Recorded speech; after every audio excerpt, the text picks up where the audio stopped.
Imaginemos una historia del arte invertida, que con Picasso y Matisse, atraviese el impresionismo y el barroco, entre en decadencia con Giotto y llegue a su culminación con la versión original del Apolo Belvedere, más allá del cual es imposible imaginar un avance.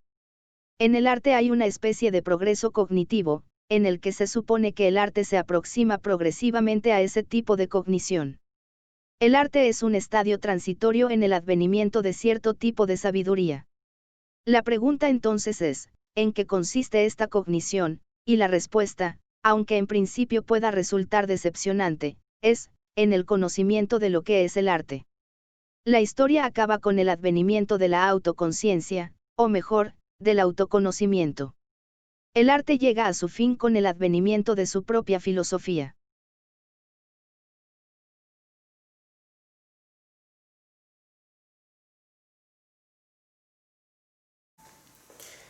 Hola, ¿qué tal? ¿Cómo están? Seguimos con la clase de estética contemporánea.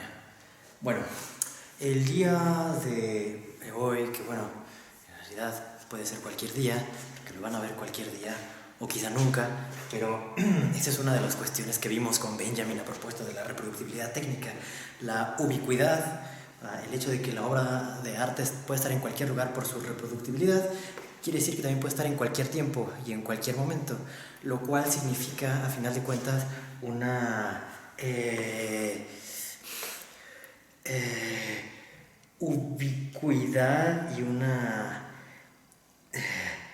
tempocuidad, o como se dice. Bueno, están fallando mis clases de etimologías. ¿Se entiende? Pero Danto es un autor más contemporáneo, es un filósofo y crítico de arte, pues todo filósofo norteamericano que escribe, bueno, sus primeras obras que son 65, 67, 68, 70, 80 más o menos, y bueno, muere en los 2000, sus últimas obras son 2015, según recuerdo. En fin, el texto que quedamos de revisar para esta ocasión se llama El fin del arte, la muerte del arte, y forma parte de fue escrito, se llama Después del fin del arte, es el libro, ¿no? Es un conjunto de ensayos y es de 1997. Bueno, a ver.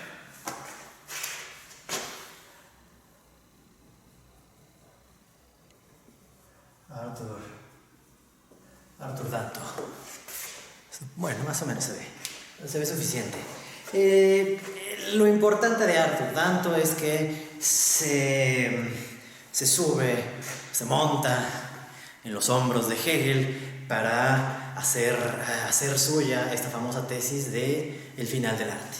No vamos a decir, sí, digamos, muerte del arte porque suena más romántico y más arrebatador, pero los términos de Hegel son más bien del final.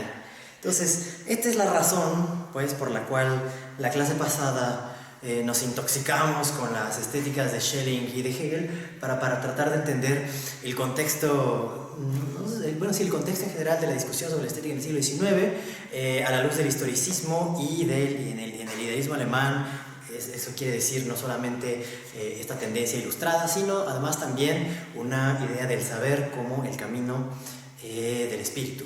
Pero llegaremos a eso.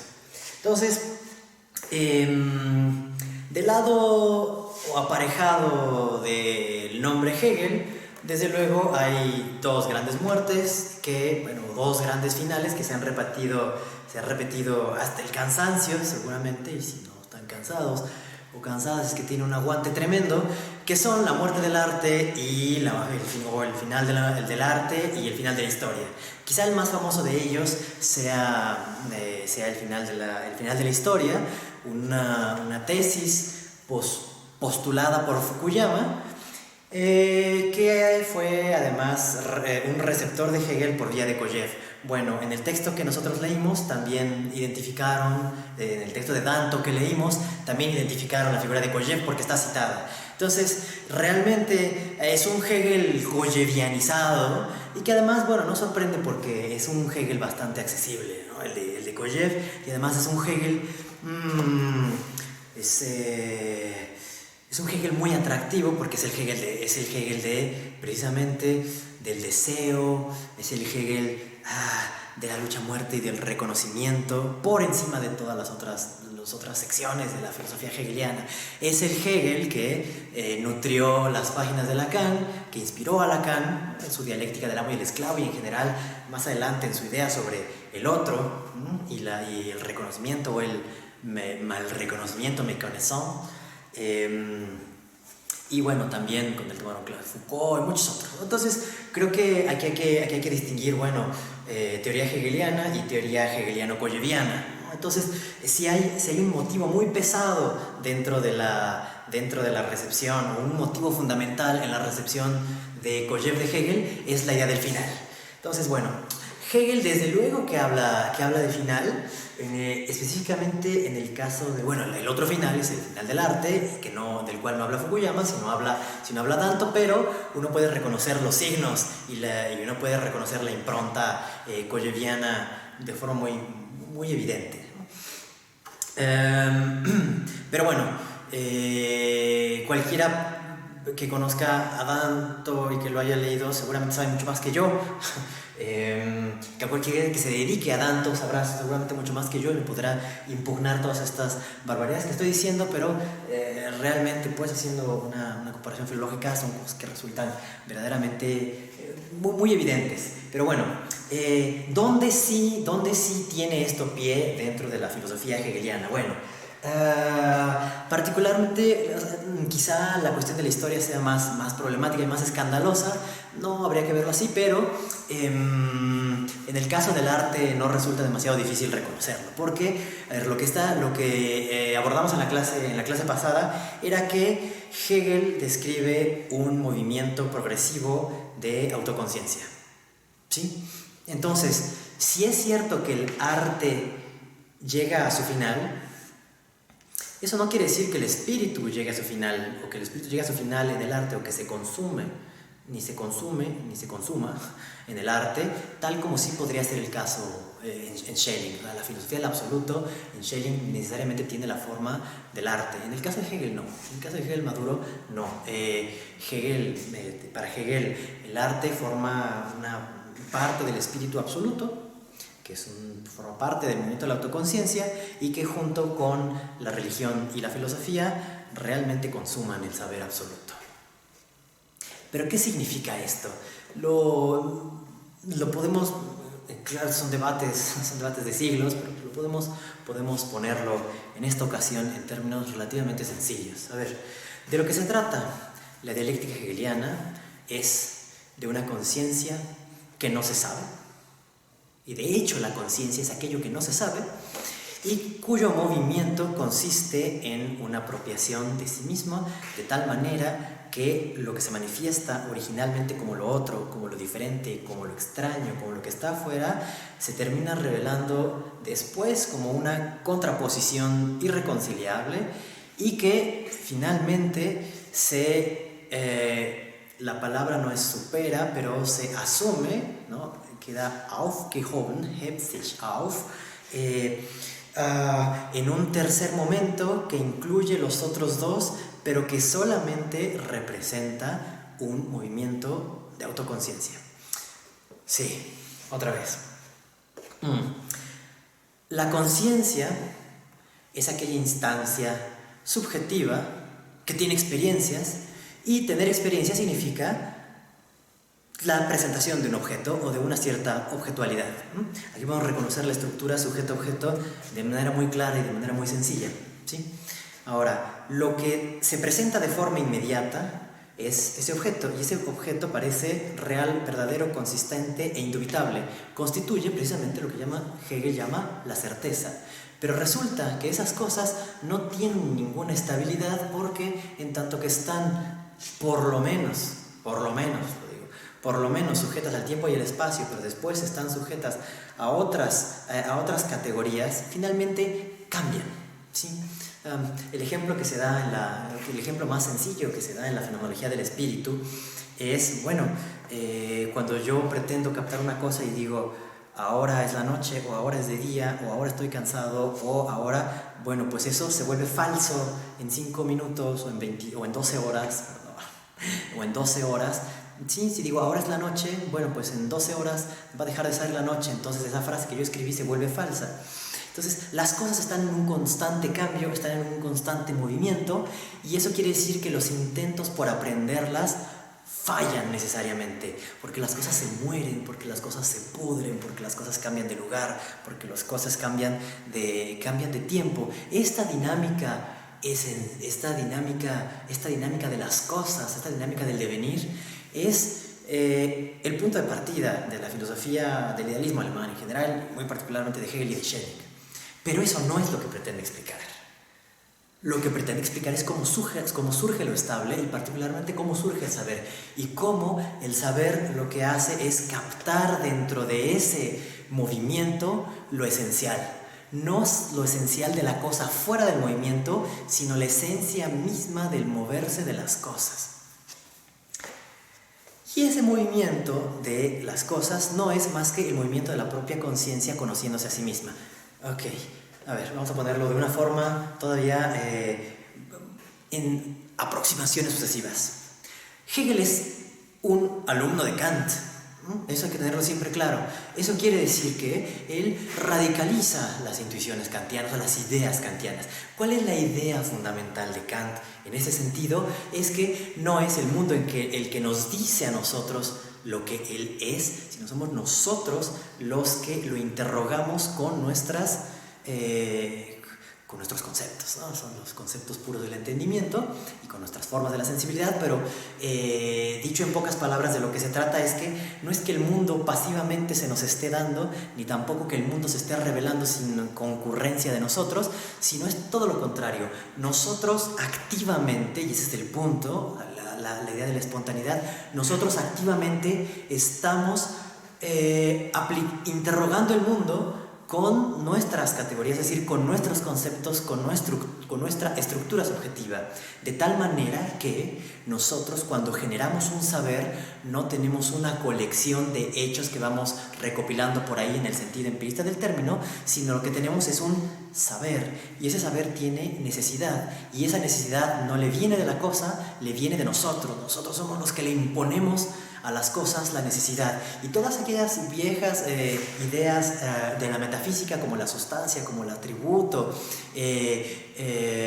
como la necesidad, la causalidad y todo eso, dice Kant, no están en las cosas mismas, sino que están en nosotros. Entonces, lo que nos demuestra Kant, según Hegel, es que todo aquello que nosotros habíamos experimentado como el mundo, no éramos más que nosotros mismos poniéndole nuestras categorías y sobre todo poniéndole nuestra actividad cognitiva, es decir, nuestra praxis, pero nuestra praxis en todos los sentidos, nuestra praxis material, nuestra praxis intelectual, nuestra praxis espiritual, si lo quieren ver así, porque hay elementos clave en la religión, pero eso no entraremos en esos detalles. Entonces, lo que está diciendo Hegel es que, bueno, para ponerlo en la fenomenología del espíritu, que es la introducción al sistema hegeliano, es lo que estamos haciendo, dice Hegel, es una ciencia de la experiencia, de la conciencia, o en otros términos, una ciencia, es decir, un conocimiento, una exposición, una Darstellung sistemática, es decir, con un trabado, con un entramado lógico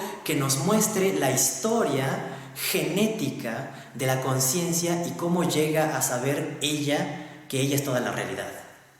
Ahora, no se trata de que la conciencia se haya sacado del mundo de la cabeza, o no se trata de que las cosas se las haya inventado, se trata de que esta conciencia no es una interioridad que está atrapada en un mundo de pensamientos, sino que es una actividad, y que además no solamente es una actividad, sino que es algo que sale, es algo que va hacia afuera. Entonces el objeto no son aquellas cosas que la conciencia conoce, no son aquellas cosas exteriores a la conciencia que ésta conoce de manera misteriosa, sino es la forma en que la propia conciencia se exterioriza. ¿Y qué significa que la conciencia se exterioriza? Pues que entra al mundo, que juega como materia, que juega como actividad, que juega como intersubjetividad, y no como una interioridad que de repente parecería ser el caso en el caso de Kant, que no lo es, pero sí hay cierta idea filosófica tradicional de que la subjetividad es una mente y que esa mente está encerrada en los individuos y esa mente es una interioridad y que nosotros resolvemos, digamos, o más bien nuestra experiencia tiene lugar en algo que nosotros llamaríamos nuestro fuero interno. Bueno, pues no, en el caso de Hegel no hay este fuero interno, lo que hay es una conciencia que actúa y al actuar sale al mundo y, bueno, no es que salga al mundo, está en el mundo, está fuera del mundo, pero entonces ese estar fuera del mundo no se reconoce inmediatamente en sus propios actos, pero eventualmente el movimiento de la autoconciencia consiste precisamente en que esta conciencia llegue a saber que ella era la autora. Entonces, en vez de una deducción trascendental de las categorías como tenemos en la crítica de la razón pura de Kant, lo que tenemos es una historia de genética y de desarrollo de la propia subjetividad y cómo va creando sus conceptos en una relación consigo misma, en la cual ella opera el papel de interioridad y exterioridad. Bueno, pues ahora sí, espero que con esto se malentienda menos la idea del fin del arte. Bueno, Hegel, que tiene un sistema muy grande, como lo pudimos ver en el otro, vimos esta imagen, este triángulo de triángulos en el esquema de la pared, bueno, pues busca ser una enciclopedia. ¿Y qué es un saber enciclopedio? Todo el saber del mundo. Todo el saber del mundo.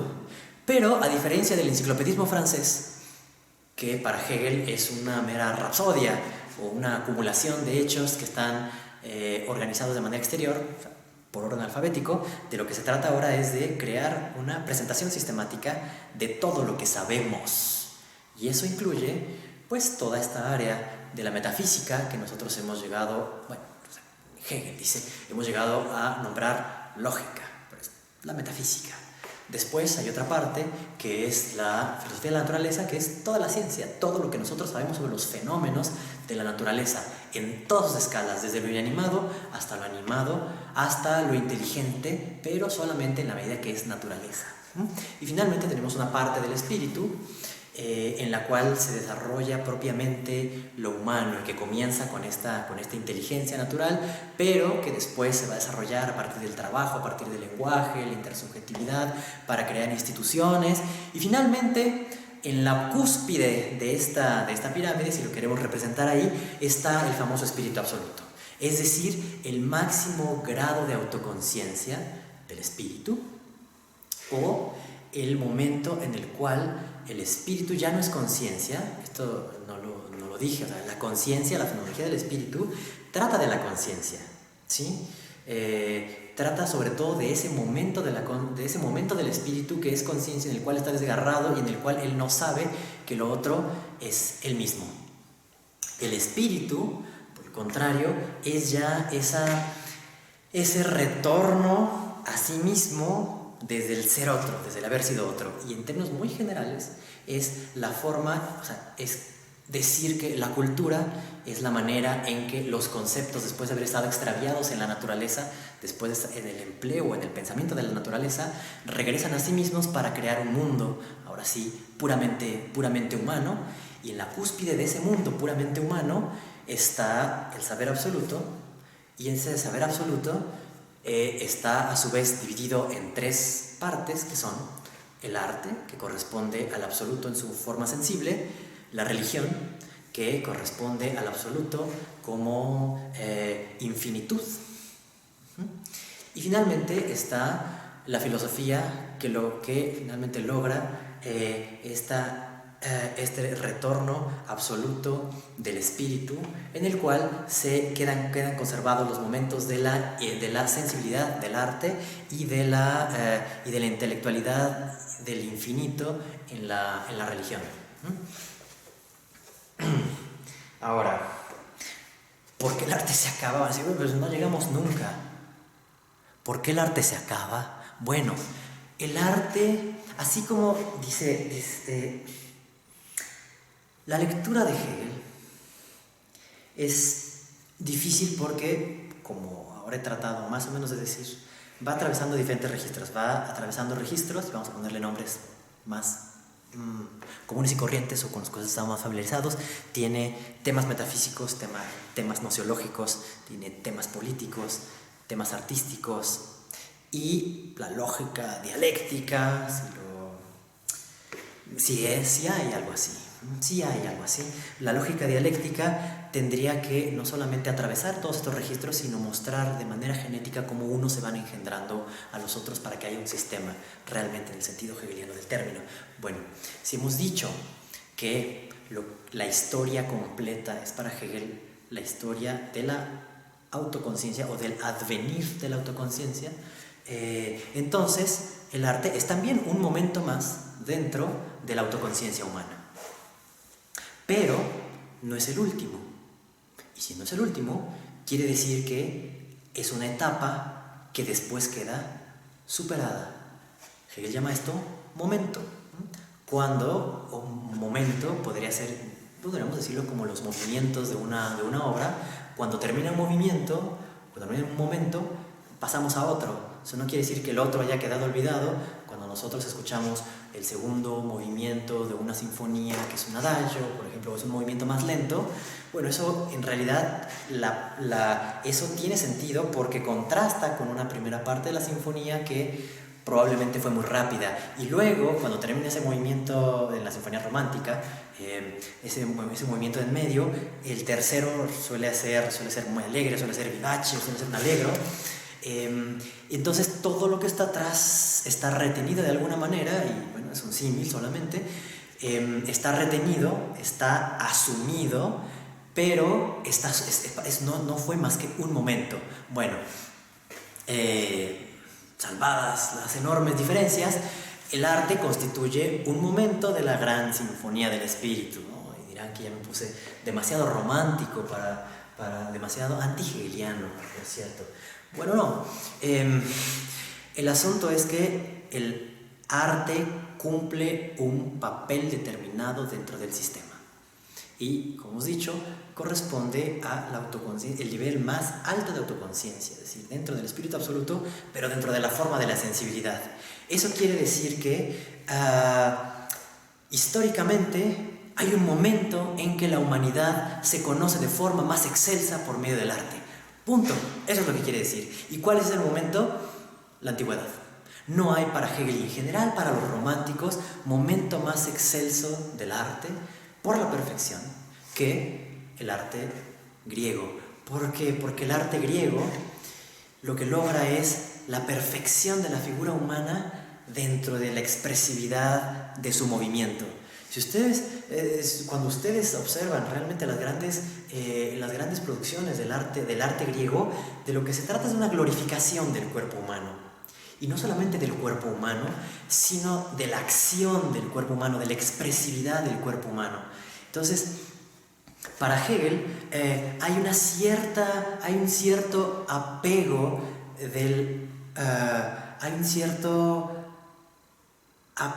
del arte a la corporalidad humana.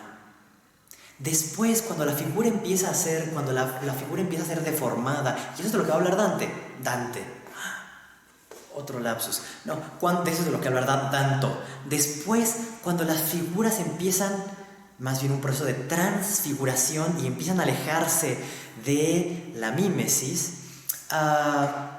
en este sentido, no de la mímesis en general, de la mímesis tal como la entienden los griegos, es decir, de la figura humana desnuda y expuesta.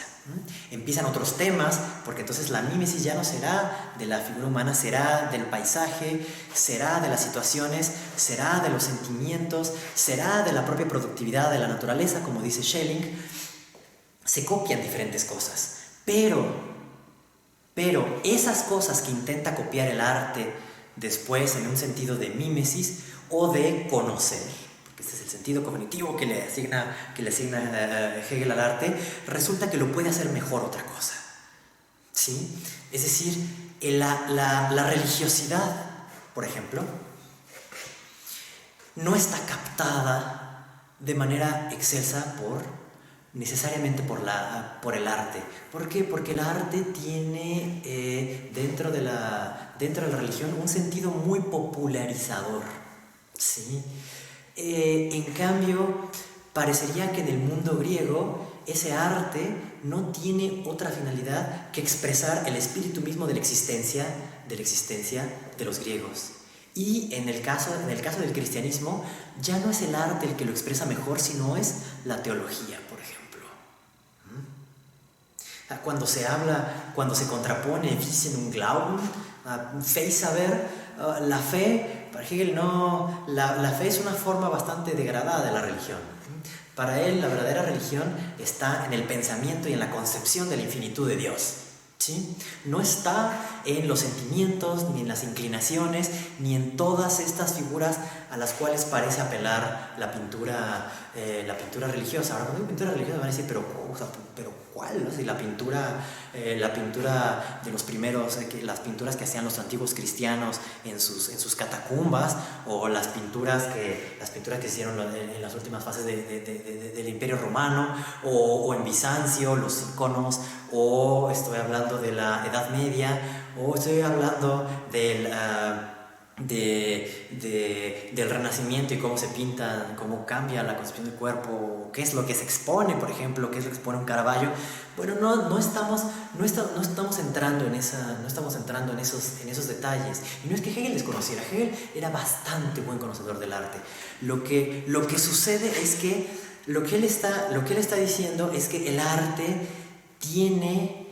ocupa la pirámide de la autoconciencia solamente para una época determinada. En otro momento de la época lo que tenemos es religión, y en otra época lo que tenemos es razón. ¿Sí? Entonces el enfrentamiento, por ejemplo, clave que aparece en la fenomenología del espíritu, que es lo que capta la esencia del momento histórico hegeliano, es el enfrentamiento entre religión, la religión de la infinitud, y la ilustración, ¿no? Que es la infinitud ya no del más allá, sino es la infinitud de la propia subjetividad. Y recuerden estas imágenes magníficas que da Kant sobre la dignidad humana, el cielo estrellado sobre mí y la libertad en mi pecho, figuras así que podrían haber estado en boca de un Schiller, por ejemplo, ¿no? Bueno, entonces Danto, sí, bueno, y tampoco llegamos a Danto. Bueno, lo que pasa es que Danto sí dice un montón de cosas interesantes, pero las tesis fuertes son todas hegelianas. Entonces, ¿cuáles son estas? A ver, número 1, el arte llega a su fin. Presenciamos la muerte del arte. Número 2, claro, la referencia va a ser distinta. Danto no va a decir que el arte se haya acabado con los griegos. No es que se haya acabado, se haya consumado o haya alcanzado el grado máximo de expresión en términos de autoconciencia del espíritu. Entonces, lo que dice Danto es que, bueno, número 1, comparte esa tesis con Hegel, el arte ha terminado. Es decir, el arte ya no posee verdad. Porque de lo que está hablando Hegel es que el espíritu produce muchas cosas, pero no está por igual en todas ellas, sino que hay una punta de lanza en la cual el espíritu siempre se va desplazando, y lo cual lo hace ser actual. Todo lo demás forma parte de su haber, forma parte de su patrimonio, pero no forma parte de su actualidad. Eso quiere decir que el cristianismo, si desaparece, o sea, si el judaísmo, y este es un tema muy delicado, ¿no? O sea, para Hegel, desde los escritos de juventud, para él el judaísmo es un fósil viviente, ¿sí? Y de ahí se pueden seguir muchas violencias. Lo que él dice es que el espíritu en algún momento estuvo en el judaísmo, porque cuando el judaísmo cuando en el judaísmo se desarrolla la idea del Dios único, todopoderoso, omnipresente y que trae la ley, allí estaba el espíritu absoluto. Pero en otro momento, cuando aparece el cristianismo, según Hegel, en ese momento el espíritu se sale del judaísmo, ya no está ahí, ya no mora ahí, porque su forma de leer los evangelios es que, bueno, efectivamente la ley judía, la ley mosaica, ha quedado privada de verdad y se ha convertido en un mero gesto exterior, de tal manera que viene alguien que es Jesús, que es una persona, y que lo que introduce es simplemente una racionalidad moral que nos enseña que la verdadera ley no es algo exterior, no es positiva, sino que es algo que viene de nuestra interioridad, es lo que viene del corazón. Y bueno, eso ustedes saben, está en San Pablo, ¿no? La ley del corazón frente a la ley exterior y la muerte, y lo que representa la ley exterior, que es la muerte, y cómo hay que morir para la ley, para renacer en el corazón. Bueno, todo eso está en Hegel, pero vean lo complicado del asunto cuando uno cambia de registros, ¿no? En el caso de la historia, decir que el espíritu se ha salido o que no es la punta de lanza de la historia, es sacar a los judíos del tiempo, sacar a los judíos de la contemporaneidad y lanzarlos a un pasado, vamos a llamar, cuasi trascendental. Ahora, en el caso del cristianismo, bueno, Hegel sí lo entiende como la actualidad, como la religión del presente, pero dentro del propio cristianismo hay etapas. Recuerden, por ejemplo, Hegel y Schelling se inspiran en Joaquín de Fiore, que habla de las tres etapas del cristianismo, las tres etapas de la revelación, que retoma después Schelling en su filosofía de la revelación. Y bueno, también Hegel piensa que no, si el cristianismo, en el caso de Jesús, directamente en la vida de Jesús, tiene un momento de verdad, después se va de ahí. ¿Por qué? Porque Jesús se muere y después tiene que pasar a la institución. Pero la institución cristiana también pierde la verdad. Así como el judaísmo se queda vaciado del espíritu, el cristianismo también se queda, el catolicismo, o el cristianismo cuando se convierte en catolicismo, también queda privado de verdad, y entonces es la reforma, es Lutero, es el útero de la nueva cristiandad, hacia donde migra el espíritu. Y bueno, finalmente también la religión tiene que morir. Eso es algo que no se resalta. Hegel también habla del hecho de que nosotros, la religión también acaba. No porque dejemos de... Así como el arte no acaba, el fin del arte no significa que ya no se haga arte, el fin de la religión no significa que no haya iglesias y que no haya personas que creen. Lo que significa es que la vida humana ya no se está jugando ahí, sino que se ha transformado en ese sedimento de costumbres. Entonces el arte para Hegel se ha convertido en un sedimento de costumbres y en una expresión de ideas y sentimientos, pero no en el sitio de expresión de la verdad subjetiva del espíritu. Y lo mismo pasa con la religión. La religión también ha acabado para Hegel, en el sentido de que aunque se siga yendo a la iglesia, o aunque se siga yendo a la comunidad a la que se pertenece bajo cualquiera de las formas de cristianismo o no cristianismo, la vida moderna no decide las cosas ahí en la religión, las decide en otro sitio, ¿no? Y esos sitios privilegiados, bueno, uno es la filosofía, porque la filosofía es la que recoge el saber, la experiencia y la conciencia de que se tenía en el arte y en la religión y les da su lugar propio. Pero ese otro sitio donde también las cosas se juegan y se resuelven, es en el derecho, es en la parte del espíritu, lo que Hegel llama el espíritu objetivo, que es el espíritu en su exterioridad, que es la familia, la sociedad civil, el Estado, los contratos, la ley, el castigo. Es ahí donde se están haciendo las cosas. La verdadera sociedad se está haciendo en el mercado, se está haciendo con la burguesía, se está haciendo en sus relaciones de posesión, y se está haciendo en el trabajo. Y esto es lo que capta muy bien Marx. Pero bueno, entonces Danto lo que dice es: el arte ha terminado precisamente porque se ha convertido en filosofía.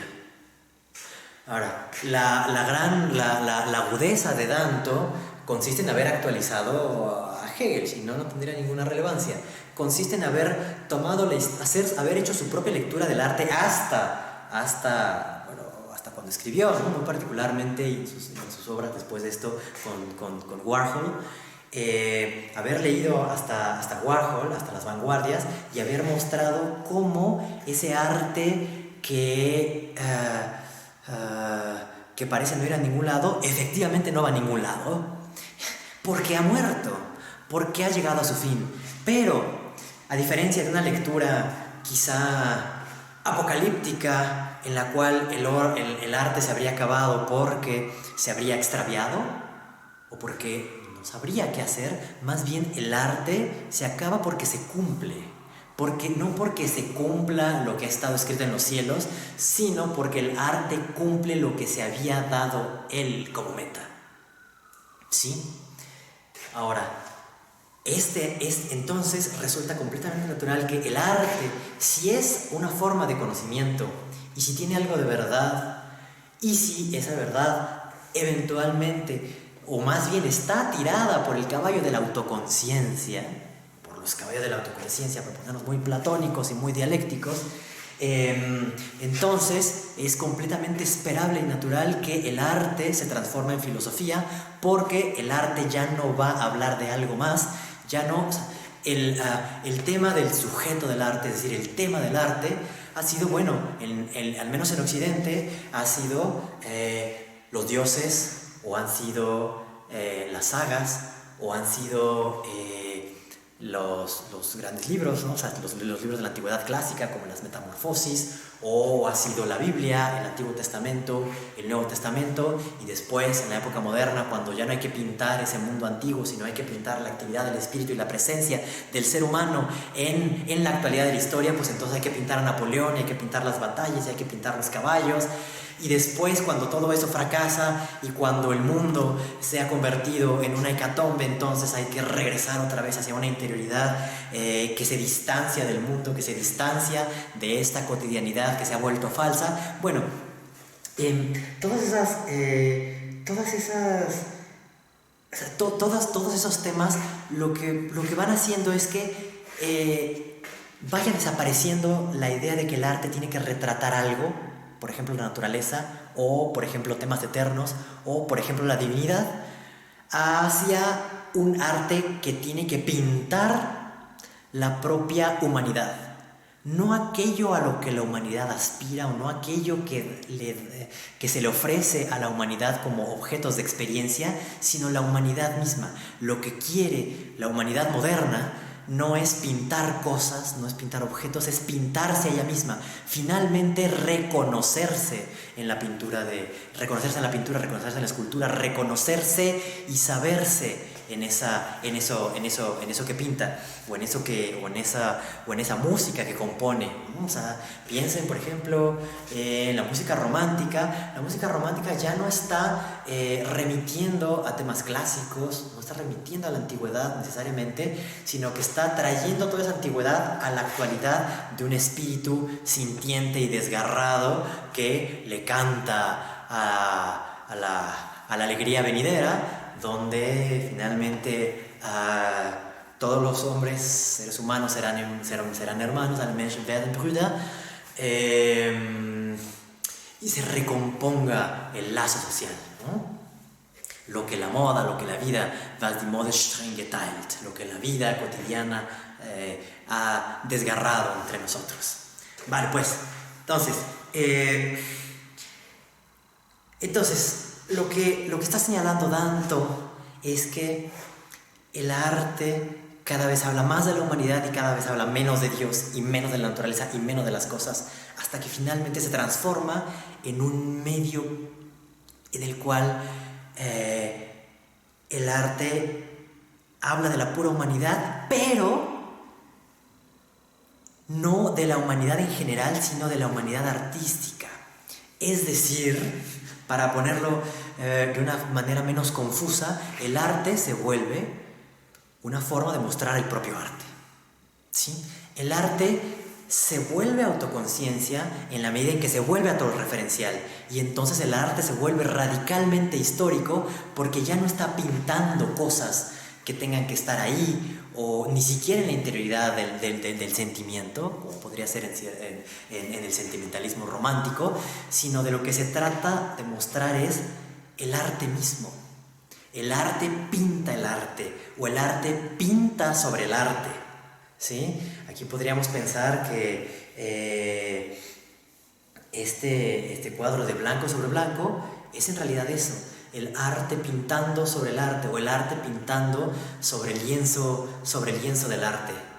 Y cuando el arte piensa sobre el lienzo del arte, entonces se da a la tarea de repensar toda su historia. Y entonces ahora sí, el arte, durante el siglo XIX y a lo largo de buena parte de los principio del siglo XX, las vanguardias, hasta quizá mediados del siglo XX, lo que hace es comenzar a desmontar uno a uno todos los cánones y todos los supuestos de ese arte. Pero otra vez, no está pintando temas, no está pintando cosas, no está pintando la exterioridad. Lo que está pintando es la propia historia del arte, y lo que está haciendo es mostrar al arte, mostrar lo que fue el arte. Entonces, verdaderamente fascinante del arte contemporáneo es que se vuelve un comentario del arte. Es un arte a la segunda potencia. Y esto es muy interesante. Novalis, este poeta también romántico, contemporáneo de todos estos idealistas alemanes, decía, la filosofía no es nada. Lo que tiene que ser es filosofía al cuadrado. Es decir, elevarse a la potencia, elevarse a una nueva potencia, es multiplicarse por sí misma. Bueno, pues eso es la autoconciencia, en el arte. Es un arte que se multiplica por sí mismo y que se eleva a otra potencia, a la potencia de la autoconciencia y a la potencia del comentario. Pero entonces resulta que el arte se envuelve en una situación muy paradójica, porque por un lado, si llega a traer al espíritu o a la humanidad la propia historia del arte, o el arte como historia, y demostrar lo que había querido el arte a lo largo de siglos, al mismo tiempo se termina encerrando en sí misma para convertirse en un arte por el arte, de tal manera que pierde su conexión con las otras cosas. Entonces, fíjense en lo interesante. O sea, para Hegel, el arte es importante en la medida en que trata de expresar algo que no está en el arte mismo, ¿sí?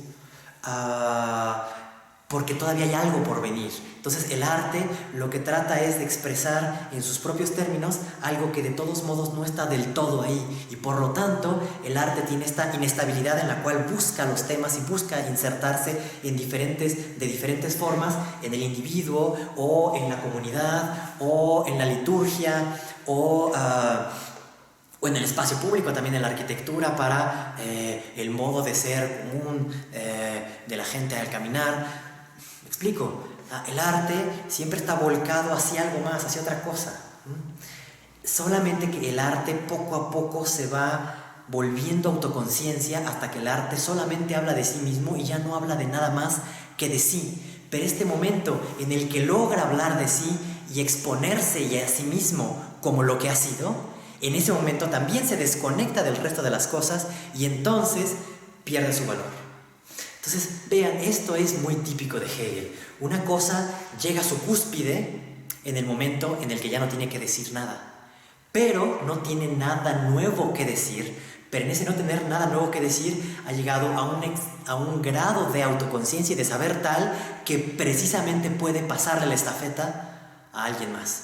Y es aquí que el arte parecería, según Danto, y tiene cierta razón en lo que dice, el arte termina convirtiéndose en filosofía, en tanto que el arte se vuelve comentario de sí mismo y poco a poco va destruyendo los antiguos soportes para convertirse en un comentario. ¿Y dónde se puede ver esto de manera más clara? Bueno, pues en el arte conceptual. El arte conceptual lo que dice es que lo que hace que un arte tenga valor es el concepto.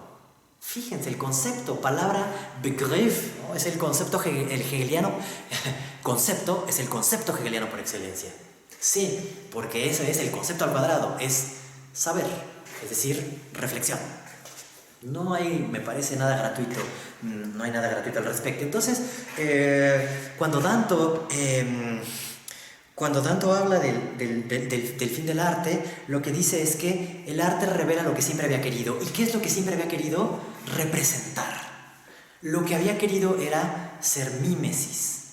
Incluso ahí donde era puramente humano, donde parecía ser puramente humano, piensen por ejemplo en lo que dijimos de Schelling en la clase pasada, dice, lo que quiere la humanidad por medio del arte es mímesis, no de los productos de la naturaleza, sino de la fuerza creativa de la naturaleza.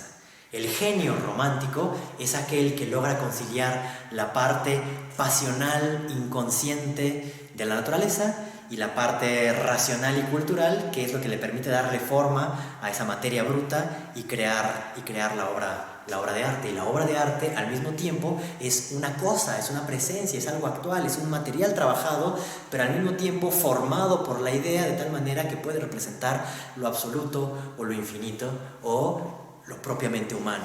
Entonces, lo que dice Dante es que lo que habría querido siempre el arte, quizá el arte moderno habría que matizar, pero para Dante es todo el arte, lo que habría querido siempre el arte es alcanzar a la naturaleza para representar la perfección y finalmente después rebasarla.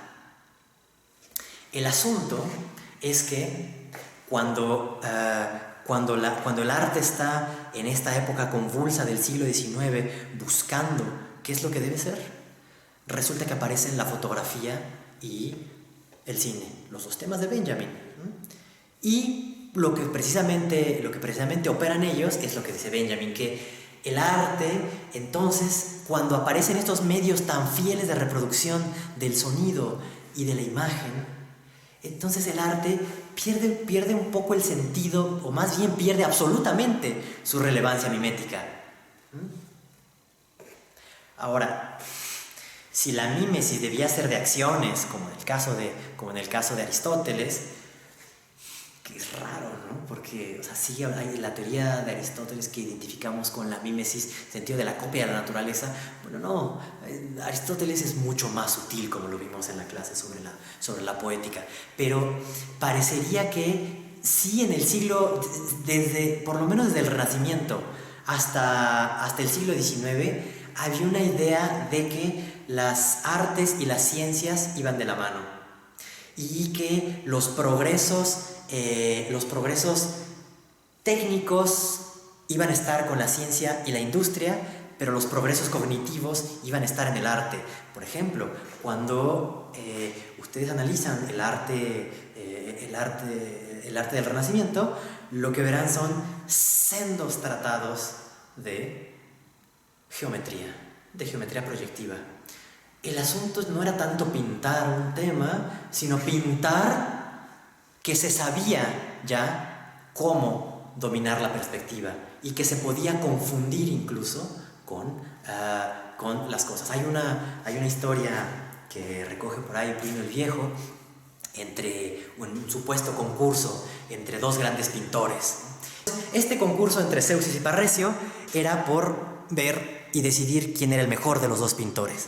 Entonces, resulta que, bueno, se abre el concurso, cada quien se va a pintar y el día siguiente tienen que descubrir sus obras de arte. Entonces, el primero de ellos resulta que pone su obra, que está cubierta con una bueno, las obras, antes de ser develadas, pues están cubiertas con un velo. Y entonces lo que hace él es quitar el velo para mostrar unas uvas que había pintado. Pero las uvas tenían tal perfección que los pájaros se aproximaron a ellas y se las empezaron, y como si se las fueran a comer, hasta que ¡pac!, se dieron un golpe en el lienzo. Y entonces todos aplauden y dicen, bueno, verdaderamente Zeuxis ha ganado. Bueno, Zeuxis verdaderamente no puede ser superado esto, porque ha logrado engañar a la propia naturaleza sobre ella misma. Bueno, en la siguiente escena, o el siguiente momento de la historia, Parrhesio les muestra también su cuadro cubierto por una tela, y entonces le dicen, ya, descúbrelo, queremos ver cómo pierdes. Y entonces él invita a su contrincante a que quite la tela. Y cuando su contrincante se acerca a quitar la tela, se da cuenta que ese era el cuadro, una tela. Bueno, este relato, la grandeza de este segundo pintor consiste ya no haber engañado a la naturaleza, sino haber engañado a aquel que ve la naturaleza, es decir, al ser humano. Entonces, cuando el arte más excelso es aquel que logra finalmente convencer por la óptica al ser humano de que la presencia está ahí. de tal manera que el ser humano ya no puede distinguir entre lo representado y la representación porque se ha vuelto uno. Eso es lo que está diciendo Danto, que en el arte contemporáneo representado y la representación y los representados se han vuelto uno. ¿Y cuál es el ejemplo que da? Bueno, más adelante escribirá sobre Warhol, y lo que, bueno, él cuenta su historia de que un día entró a un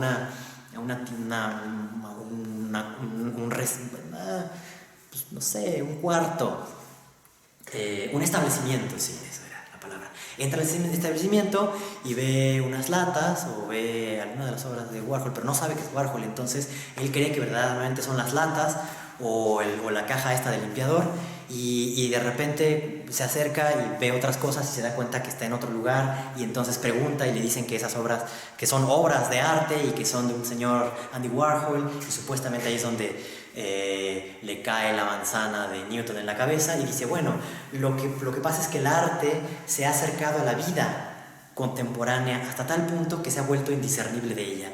El objeto encontrado de Duchamp, las latas o las cajas de detergente de Warhol, toda esta intimidad que había buscado el arte de tal manera que éste fuera tan próximo a la vida, que se convirtiera en la vida misma, resulta que se convierte en la vida misma. Lo que pasa es que la vida no era lo que creíamos. Ese es el problema. El problema no es que el arte estuviera lejos de la vida. El problema fue la vida. El problema siempre fue la vida. Y entonces, cuando llegamos a este momento en el cual verdaderamente el arte desciende hasta la cotidianidad, bueno, resulta que nuestra cotidianidad es una cotidianidad de sopas, de orines y de detergentes.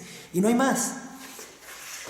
Entonces, cuando el arte, según Danto, llega a este momento en el que lo representado coincide con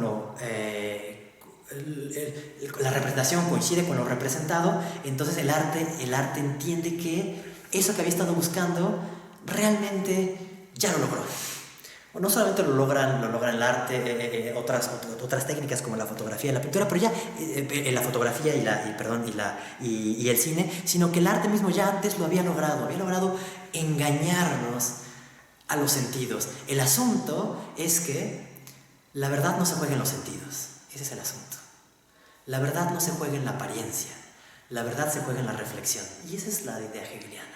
No se juega en lo aparente, no se juega en lo sensible, se juega en la reflexión. Finalmente se juega en el lenguaje. Es por eso que el propio arte tendrá que ir migrará hacia el concepto y migrará y se acercará al lenguaje, porque finalmente el arte no será lo que está ahí, sino su título, o no será ahí sino la explicación que se dé, o el arte no será nada sino la curación que se haga, la curaduría que se haga de él, ¿no? Porque si no se oye eso, curar se oye curioso. ¿Sí? Entonces,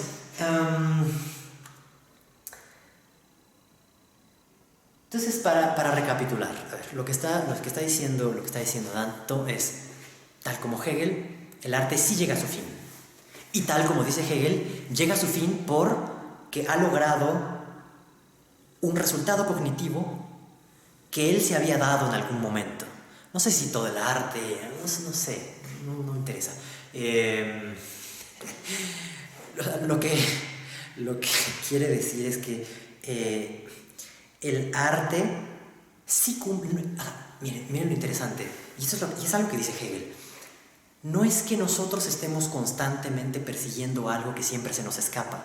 No, es que resulta que sí logramos las cosas que nos proponemos. El problema es que esas cosas que nos proponemos no resultan satisfactorias. Entonces, no es que algo se nos escape, el problema es quizá que no se nos escape nada. Y quizá el mayor de nuestros terrores sea ver que no hay nada que se escape y esto que hay es terriblemente trivial. Y eso es la condición en la que... esa es la condición del arte que está diciendo, en la que está mostrando Danto. Si había habido una especie de promesa de que en el arte se avanzaba, de que de alguna forma estaba ahí una verdad y además un saber, el saber de la perspectiva, el saber de la visión, el saber de la sensibilidad, bueno, resulta que la promesa consistía en creer que el dominio de eso iba a consistir en el dominio de la verdad. Pero resulta que no. Resulta que habiendo logrado el dominio de la representación y logrando haber engañado, y después de haber engañado no solamente a la naturaleza, sino a nosotros mismos, sobre lo que es el original y lo que es la copia, resulta que ahí no había nada. No había nada más. Pero no hay nada más ni nada menos, ¿sí? Entonces, a partir de ahí, la historia será otra, la historia será distinta. No quiere decir que la historia se acabe en el sentido trivial del término, que se detenga el tiempo o que todo se congele en 0 grados Kelvin, sino que más bien aquello que había estado empujando la historia ya no lo empuja más. Y esta, que es como comenzamos el video, era la historia de Fukuyama. Cuando él dice, en una mezcla de marxismo y hegelianismo, que la historia se acaba, es porque ya no hay lucha de clases. Y ya no hay lucha de clases no porque hayamos encontrado la solución mejor, sino porque simplemente la democracia liberal capitalista había triunfado. Había triunfado y no había ninguna fuerza opositora que creara historia, porque lo que crea historia en términos hegelianos es, y también schellingianos, es la contraposición.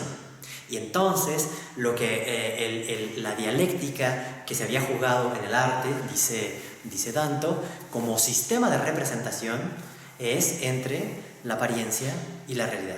Y una vez que la realidad se vuelve apariencia y la apariencia se vuelve realidad, y el orinal puede ser un objeto de arte, pero también nuestra vida cotidiana, es decir, no solamente lo cotidiano se va al museo, sino también el museo se va a nuestras casas con el diseño industrial. O sea, en algún punto el arte es indiscernible, buena parte del arte contemporáneo es indiscernible del diseño industrial, ¿no? Es decir, el arte vuelve a la vida, vuelve a ser útil, pero pierde entonces ese conflicto y esa dinámica que lo hacía una producción torturada, pero que al mismo tiempo lo conectaba con otras cosas y le hacía decir cosas, pero al costo de desconocerse. Entonces, fíjense, las cosas funcionan en tanto son inconscientes. Una vez que llegan a ser conscientes, resulta que pierden su efectividad, pero pueden dar pie a una nueva cosa.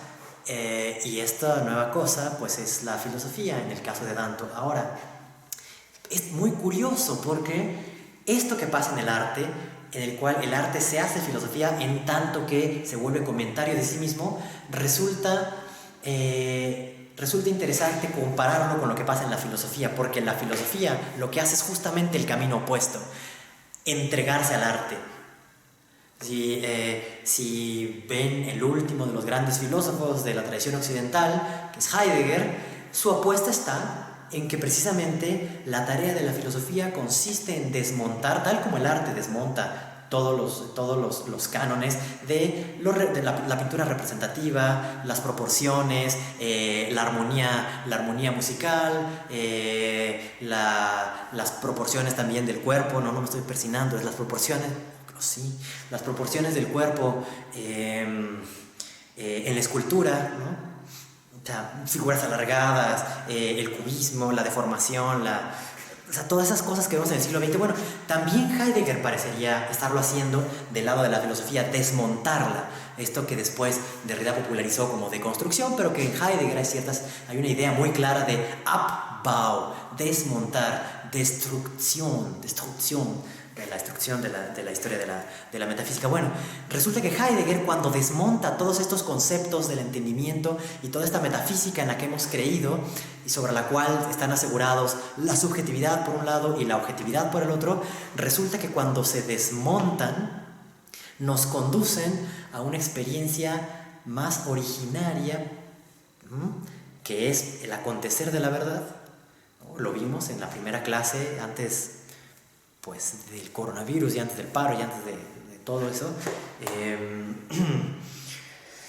de tal manera que el arte es el sitio donde se manifiesta una verdad primera antes de caer en las garras de la objetividad y de la tecnificación y del ser presente de las cosas, en las cuales las convertimos los entes en instrumentos para nuestro dominio y satisfacción, ¿sí? Pero este movimiento va hacia el arte porque solamente la poesía estaría en condiciones de garantizarnos este acceso no objetivante a las cosas. Y después el mismo Badiou, en el Manifiesto por la Filosofía, que se dedica prácticamente a Heidegger, una discusión sobre Heidegger, dice: la edad de los poetas ha muerto. ¿Sí? Nuevamente Nuevamente, pero fíjense esta historia cruzada, que el arte reflexiona más sobre sí mismo hasta el punto de volverse filosofía, y la filosofía, al reflexionar sobre sí misma, después se desmonta hasta aspirar a la poesía. Pero en este punto el arte se agota, el arte se agota porque, bueno, en tanto filosofía, pues deja de ser arte y se convierte en eso, en filosofía. Pero la filosofía también deja de ser filosofía y se convierte en arte, y en cuanto se convierte en arte, entonces también se muere la filosofía, y no es gratuito que Heidegger haya escrito este artículo que se llama Das Ende der Philosophie und die Aufgabe des Denkens, el fin de la filosofía y la tarea del pensar. El asunto es que a lo que nosotros nos estamos enfrentando en esta época ya no es a las muertes, la muerte de Dios, la muerte del sujeto, la muerte del hombre, la muerte del arte, de la historia. Más bien, estamos en un momento en el cual la confusión ha llegado a tal punto que ya no sabemos ni qué está vivo ni qué está muerto, y que quizás estemos presenciando, esto es parte de lo que discute Badiou, y me parece interesante. También lo pone en términos bellos Jean-Luc Nancy. Bueno, no voy a dar la cita, pero a lo que apuntan tanto Nancy como Heidegger, como los sobrevivientes de toda esa generación de los finales, es que estamos finalmente asistiendo al final de los finales, al final de estos finales donde ya no tiene relevancia hablar del fin del arte, ni tiene relevancia hablar del fin, porque este aspecto dramático del fin iba aparejado de una nueva promesa. Así como el fin del arte iba aparejado de la promesa de la filosofía, el fin de la lucha de clases iba aparejado del final, y del final de la historia iba aparejado del nacimiento de la sociedad comunista. El fin de la historia en Koyev iba asociado a, finalmente, a una existencia sin conflictos, sin guerras, sin derramamiento de sangre. El fin de la filosofía en Heidegger prometía la nueva tarea del pensar. El fin de la moral el fin de la moral, o la genealogía de la moral en Nietzsche nos iba a dar la entrada al superhombre. Pero bueno, el asunto es que cuando acaban los finales también acaban esas promesas que traían de la mano. Entonces quizá valga la pena señalar el sentido de desorientación contemporáneo en el momento en el que ya ni siquiera la muerte es algo seguro.